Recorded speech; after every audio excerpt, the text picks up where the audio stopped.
welcome back. My name's Steve and thank you for joining me on my photography journey today.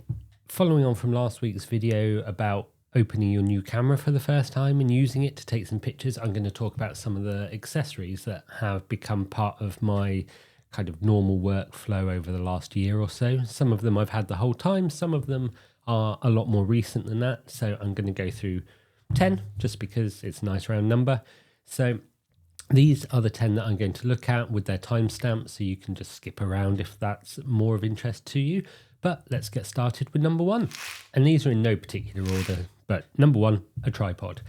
And this is something that I definitely don't take with me all the time because it's far too heavy, it's far too inconvenient to take it on every outing with my camera. However, it does come into its own when either I'm taking long exposures. So if it's at night and I want to capture some lights or something like that, that's when I will definitely take it with me. Or if I know I'm going to be taking group shots, because it's so much easier to be able to put your camera in the right position on a tripod, then organize the group than it is to do it the other way around. And also what I tend to do with family events is I tend to be in that picture as well. So with those, I can put the camera on the tripod, set the timer, run round and get in that picture as well. So it works perfectly for both of those situations. I don't have a particularly exciting, expensive tripod. This one I bought on Amazon from K&F Concepts. And what's quite good about this is that it does have a section which can extend horizontally. So that means I can use it to take overhead pictures, which is always useful. Quite often I don't use that, but sometimes when I want to show something, then I will be using that one as well. Obviously, the other reason that I like a tripod is because my camera, my Nikon Z5, is sat on one right at this moment recording this. And then number 2 on our list is a Peak Designs capture clip. Now, this is something that I've only very recently got, but already I'm really enjoying using it. Let me show you. Here we go. So you can see it on my bag. It is just this piece here.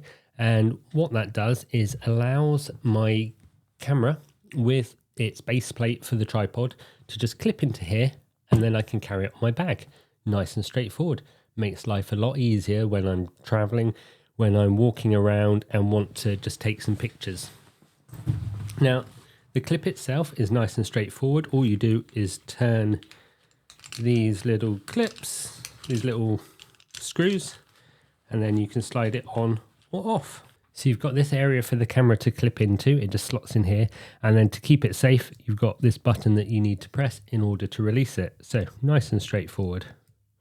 And this hardly weighs anything, it's big enough to fit on any of the bag straps that I've got, and it just makes carrying your camera a lot easier. So rather than having to use a strap and have the camera hanging down, getting in the way, like I talked about last week, this works really well in order to keep it with you, keep it ready, but without it being in your way while you're taking your pictures, while you're walking somewhere, even if just while you're holding the dog's lead and a coffee, as I tend to do quite often. Number 3 on my list is an ND filter. Again, this isn't something that I would normally use all of the time, but this comes in really useful. Again, taking long exposure shots is one of the main things. And also bright sunny days when outside it's a bit too bright, trying to get the right shutter speed. Again, remember your exposure triangle, so have a look back on those videos if you need to. But basically this will allow you to have a bit more control over what settings you use on your camera. Now this is a ND 1000, so it's really quite dark. Let me just take this off of here. The other thing that I've got here is these step down rings. So these will allow it to go from the 67mm that the filter itself is, down to my smallest lens at the moment, which is a 52mm. And this means that I can use the same filter for all of them, and then I've just got as big a one as I needed, so that it can then be used whenever I need it to. And as you can see, it's fairly dark, can't really see much through here at all, but that's how I kind of control the light so that I can get longer exposures if that's what I'm after. Number 4, a battery. Does this count as an accessory? It's definitely something that I need. And as you remember, in my carry case, I have the battery with a sticker on it so that I can tell whether it's charged or not. And as you can see, this one has the sticker upright, so it means it's charged. And this is just the Nikon official EL15C rechargeable battery. It's the one that also came with my camera, so I just bought a second one. And that means that I've always got two. One can always be charged. So not the most exciting of accessories, but does come in very useful. And with that spare battery, I know that if I've got one in my camera and one that's fully charged, I'm not going to have any problems throughout that day. If I'm out for the whole day, that's fine. I can take videos, I can take pictures and not have to worry about running out of battery at all. Number 5 on my list is this Datacolor color card. So on one side, it's got all these different colors, and on the other side, it's got these grays. And that means it's a lot easier to calibrate my camera. So I've set up a preset in Lightroom that is based on the light in my office, these colors, and making sure that my camera is seeing these colors accurately. And when I'm in Lightroom, I can then work accurately with these colors, and the same with video. So at the start of the video, I can hold these up and see that everything is balanced right, my white balance is right, and it's just one of those useful little tools that makes editing that much easier. Again, this is something that I've got very recently, but it is something that I'm finding hugely useful. On my last video that was filmed purely on my iPhone, this came in really useful. I looked very green in the footage before I edited it. Then using the colors on here, I managed to get that nice and clear, and I think it looked quite good, to be honest.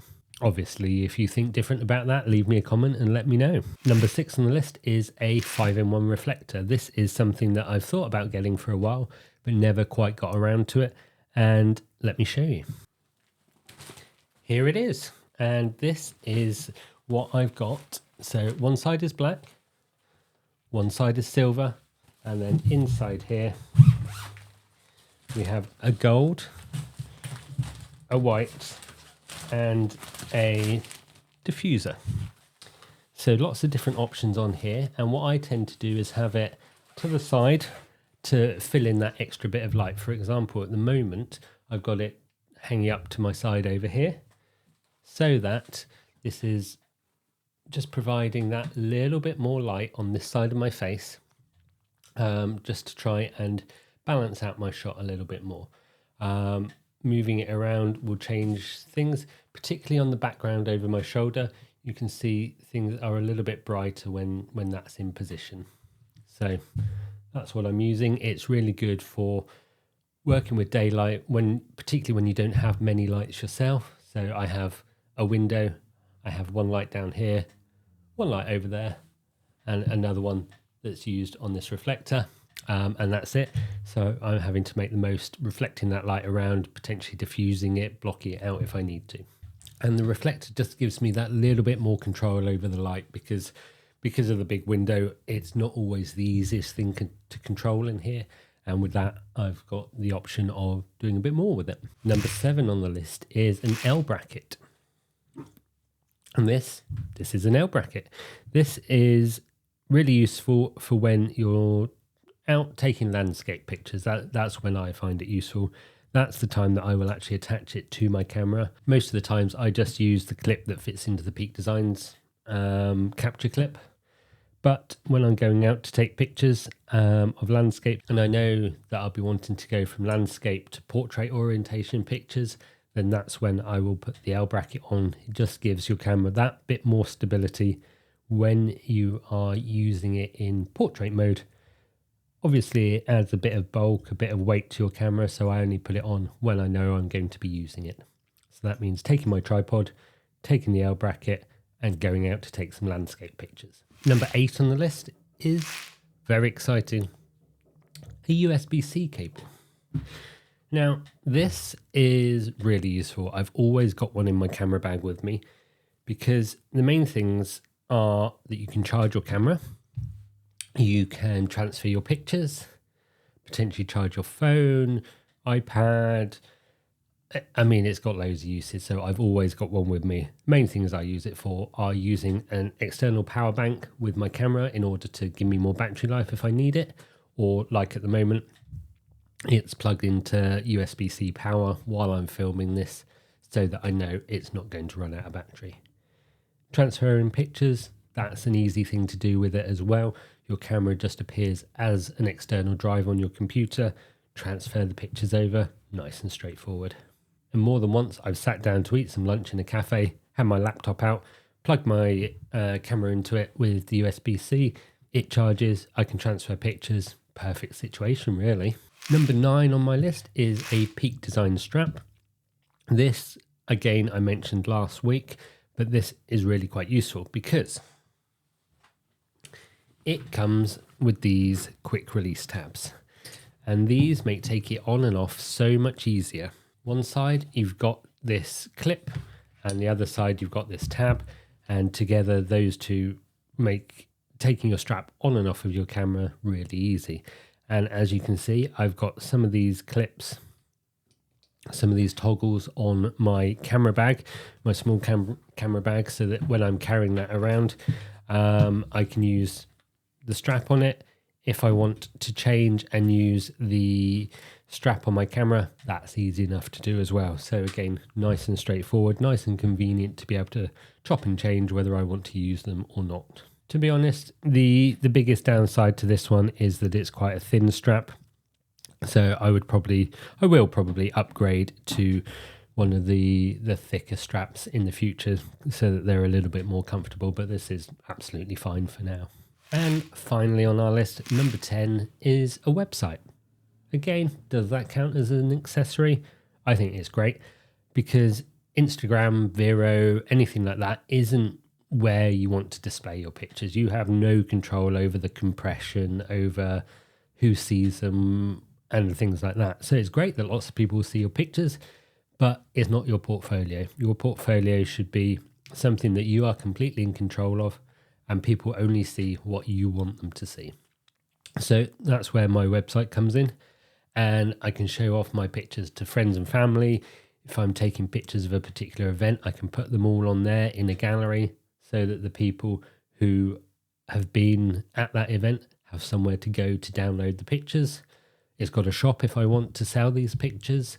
And being cheap and easy to set up means that it takes no effort to put your pictures on there. I've got my blog on mine as well, links to these videos, and lots of information that people might want to know, and they can reach out to me. So remember, mine is www.stephenmartin.co.uk. Nice and straightforward. Have a look, see what you think, send me a message. Thank you for watching. Don't forget to like, comment and subscribe. I'll see you again next week on my photography journey. So have a great week. Bye.